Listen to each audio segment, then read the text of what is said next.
Hello students, welcome back to A G classes. Exercise 6.2 के बाद हमने कुछ क्राइटेरियाज पढ़े सिमिलरिटी के।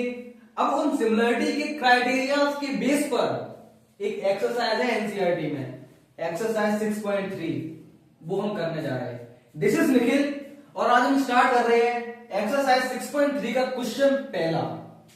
ठीक है, तो सबसे पहले क्वेश्चन पढ़ते हैं। State which pairs of triangles are similar, write the similarity criteria used by you are answering the question and also write the pair of similar triangles. ठीक है, क्वेश्चन तुमसे कह रहा है कि इनमें से कौन कौन से पेयर सिमिलर होंगे और कौन से सिमिलरिटी क्राइटेरिया से होंगे वो तुम्हें लिखना है। तो देखो एक एक करके इसमें 6 पार्ट्स हैं, हम 6 के 6 एक एक करके देखते हैं। पहला पार्ट में देखो तो जो एंगल ए है वो इसमें दिए ही नहीं है, तो पी क्यू आर का मान लो। तो एंगल ए एंगल पी के बराबर है, एंगल बी एंगल क्यू के बराबर है, एंगल सी एंगल आर के बराबर है। अब तुम्हें याद आ रहा होगा कि एंगल एंगल एंगल मैंने एक क्राइटेरिया बताया था, वही क्राइटेरिया इसमें लग रहा है। तो लिखोगे कैसे? तो एंगल ए, सबसे पहले ट्राइंगल एंगल ए किसके सिमिलर है, वो इक्वल है पी के, बी किसके है क्यू के, और सी किसके है आर के। किससे हो गया? बाई ए से। अब ट्रिपल ए से और 2 बात तो एक ही है। मैंने बताया था कि जिसमें 3 एंगल को इक्वल करते हैं उसमें 2 एंगल से भी काम चल जाता है। अब देखो सेकंड पार्ट, जो इसका रेशियो है A B upon P Q is equal to A C upon, यहां पे A B upon Q R, A C upon में 6 किसकी है पी क्यू की, बी सी अपॉन में पी आर। देखना इसकी कितनी है, इसकी है 2, इसकी 4, काटोगे 1/2 आ गया। ए सी 3/6, इसको भी काटोगे 1/2 आ गया। बी सी 2.5/5, इसको भी काटोगे 1/2 आ गया। तीनों का सेम रेशियो आ रहा है, तो कौन सा ट्राइंगल लिखोगे कैसे? इसको लिख दो ए बी सी, ऐसा ही। अब देखो ए बी किसके इक्वल है, ए बी क्यू आर के, लिख दिया क्यू आर। अब देखो बचा कौन सा, पी बचा। ये किससे हुआ? बाई साइड साइड साइड से। इतनी चीज समझ में आई? तो तीसरा पार्ट देखो। अब तीसरे पार्ट में सर एक चीज तुम्हें दिख रही होगी कि इसका रेशियो इसके इक्वल आ रहा, इसका तो इसके इक्वल आ रहा है, लेकिन इसका इसके इक्वल नहीं आ रहा है। तुम डायरेक्ट देख सकते हो इसमें कि सर दो साइड का रेशियो तो मुझे इक्वल मिल रहा है, मतलब एमपी अपॉन में DE is equal to LP upon में DF, but does not equal to LM upon EF. जब तुम सिमिलर करोगे तो तुम्हें तीनों साइड्स का रेशियो मिलना चाहिए। ऐसा नहीं होगा कि 2 एंगल से काम चल जाता था तो 2 साइड से भी काम चल जाएगा, नहीं चलेगा। एंगल में चल जाता था लेकिन साइड्स में तुम्हें तीनों साइड्स का रेशियो तो इक्वल है, लेकिन तीसरी साइड का रेशियो इक्वल नहीं है, इसलिए इसमें काम नहीं चलेगा। तो ये सिमिलर है ही नहीं, तो लिखोगे क्या? कुछ नहीं।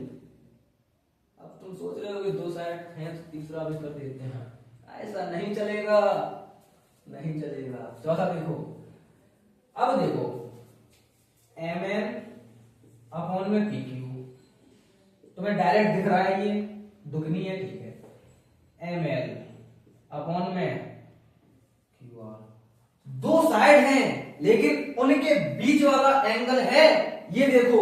हाँ सर, इनके बीच वाला एंगल ही है। इसमें भी 2 साइड जो ली हमने उसके बीच वाला, इसमें भी 2 साइड कौन सी ली, उनके बीच वाला ही है। तो और कौन सा हो गया, एंगल एम बराबर एंगल क्यू। तो ट्राइंगल अब लिखोगे कैसे? लिखो पहले इसमें, इसको ट्राइंगल को ऐसा ही लिख लो, एम एन एल सिमिलर किसके, एम एन किसके, तुमने कौन से साइड के रेशियो लिया है? पी क्यू लिया सर, ले लिया। अब देखो क्या तुमने जो एंगल क्यू लिया है वो इसमें एंगल एन के इक्वल ही है? नहीं है, है नहीं है, बदल दो, पी क्यू बदल दो। क्या बदलोगे? सर मैं क्यू पी कर दूंगा। अब देखो एंगल एन के इक्वल एंगल पी है? सर नहीं है, नहीं है। एंगल एम के इक्वल एंगल पी है, लेकिन यहां पे एंगल एम के इक्वल कौन सा है? क्यू है। तो सर एंगल एम के बराबर एंगल क्यू हो गया? हो गया सर। आगे देखो, बची कौन सी पॉइंट? आर बचा। किससे हुआ ये? Side angle side, side angle side, why side angle side से। फिफ्थ पार्ट देखो, देखना ध्यान से। एंगल ए बराबर एंगल एफ मिल गया तुम्हें, ठीक है सर। ए बी अपॉन में इसका DF equal to BC upon में ईएफ। अब ये देखो, क्या जोन से तुमने साइड्स ली हैं, क्या उनके बीच वाला एंगल ही है? देखो सर, इस ट्राइंगल में डीईएफ ट्राइंगल में तो बीच वाला एंगल है, लेकिन इसमें नहीं है। जब इसमें नहीं है तो सीधी बात है बेटा, सिमिलर होंगे ही नहीं, क्योंकि करस्पॉन्डिंग एंगल ही नहीं है। अगर करस्पॉन्डिंग एंगल भी है तो करस्पॉन्डिंग साइड नहीं है, इसलिए ये सिमिलर नहीं होगा। रेशियो तुम्हें जो जो चाहिए वो मिल रहा है, लेकिन क्या नहीं है? करस्पॉन्डिंग एंगल्स नहीं है, इसलिए सिमिलर नहीं होगा। लास्ट एंड फाइनल पार्ट, पहले तुम ये कमेंट में मुझे बताओ, ये सिमिलर होगा या नहीं होगा? बताओ जल्दी। नहीं आ रहा? पता था नहीं आएगा तुम्हें, मैं हूं ना, क्यों चिंता लेते हो? देखो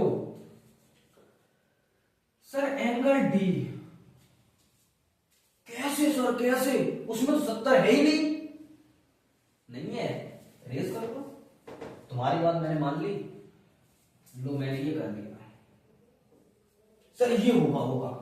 अब देखो, इन दोनों का सम 150 और पूरे ट्राइंगल का सम 180, तो ये एंगल कितना आएगा? 30। इसमें देखो, दो एंगल्स कितने के हो गए? 110 के। टोटल कितने का होता? 180 का। सब्ट्रैक्ट करोगे तो कितना आएगा? 70। आ गया 70? आ गया। तीनों एंगल्स इक्वल हैं। Angle D is equal to angle P, angle F equal to angle R. अब ट्राइंगल लिखोगे कैसे? पहला ऐसे लिख लो, EDF similar triangle. E angle किसके इक्वल है? क्यू के। डी किसके है? पी के। और एफ किसके है? आर के। ये किससे हुआ? Bye angle angle angle. अब जब आंसर तुम लिखोगे तो तुम लिखना कि जो फिफ्थ पार्ट है हमारा और जो हमारा थर्ड पार्ट है ये सिमिलर नहीं है, बाकी के first, second, fourth and sixth part similar हैं। आई होप आपको समझ में आए होंगे, और जोन सा पार्ट समझ में नहीं आया कमेंट करो, ठीक है? मिलता हूं आप लोगों से अगले क्वेश्चन में। Question number second. Question number second हमसे कह रहा है ट्राइंगल ODC सिमिलर है ट्राइंगल OBAK और एंगल BOC 125 डिग्री गिवन है और एंगल CDO 70 डिग्री गिवन है। अब हमें फाइंड कौन से एंगल करने हैं? फाइंड करने हैं DOC ये वाला एंगल, DCO ये वाला एंगल और एंगल OAB ये वाला एंगल। अब देखो, तुमने 9th क्लास में चैप्टर पढ़ा था लाइन्स एंड एंगल्स, उसी चीज का यूज होगा और थोड़ा बहुत सिमिलरिटी का यूज होगा। अब देखो, जो चीज तुम्हें गिवन है उससे क्या क्या मिलेगा? ODC सिमिलर है किसके? Triangle OBAK। तीन साइड्स का रेशियो मिलेगा, OD अपॉन में OB is equal to DC upon में BA is equal to OC upon में OA। साइड्स का हमें यहाँ पे कोई काम नहीं है, साइड्स का जो रेशियो मिल रहा है उसका हमें कोई काम नहीं है, क्योंकि इसमें साइड्स को मेजर नहीं करनी है। क्या करनी है? एंगल्स करने हैं। तो एंगल जो O होगा, एंगल O होगा वो एंगल O के इक्वल ही होगा, मतलब जो ये वाला एंगल होगा वो इसके। अगर पूरा देखा जाए तो एंगल DOC होगा वो BOA के गिवन इक्वल होगा, ठीक है? और देखो, एंगल D की बात करूं तो angle ODC equal angle OBA होगा, ODC होगा, वो OBA के इक्वल होगा। और देखो एंगल DCO होगा, वो इक्वल होगा एंगल OAB के। ठीक है, मतलब DCO जो ये एंगल होगा वो OAB के इक्वल होगा। ठीक है, ये तीन एंगल्स मिलेंगे उसी रेशियो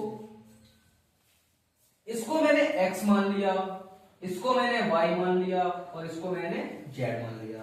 तो एक चीज देखो, if BOD is a straight line,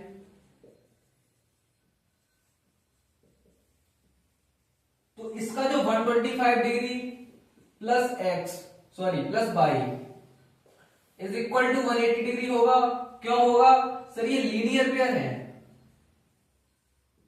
क्या है? लीनियर पेयर है। तो जब y की वैल्यू निकालोगे वो 180 से माइनस हो जाएगा 125, तो y की वैल्यू आएगी कितनी आएगी? y की वैल्यू बेटा 55 डिग्री आएगी। सर एक एंगल तो मेरा निकल गया, कौन सा निकल गया? DOC निकल गया सर मेरा। तो यहां पे लिख जाओ अलग, एंगल DOC निकल आया मेरा 55 डिग्री। ठीक, अब देखो आगे। अब तुम्हें x और z की वैल्यू निकालनी है, लेकिन इस चीज से तुम्हें क्या दिख रहा है कि सर जितनी वैल्यू एंगल x की आएगी उतनी ही z की आएगी। क्यों?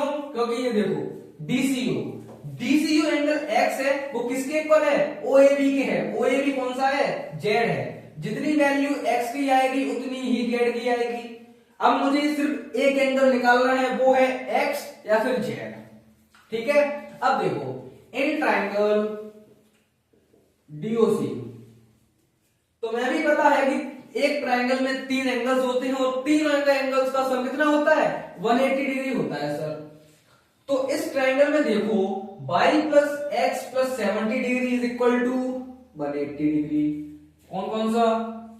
x plus y plus 70 is equal to 180 degree. y की वैल्यू तुम निकाल चुके हो, तो x प्लस कितना 55 degree plus 70 degree is equal to 180 degree. तो x प्लस ये हो जाएगा 125 degree is equal to 180 degree. तो x की वैल्यू आ जाएगी 180 माइनस 125 डिग्री। तो x की वैल्यू बेटा कितनी आ गई? 55 डिग्री। कितनी आ गई?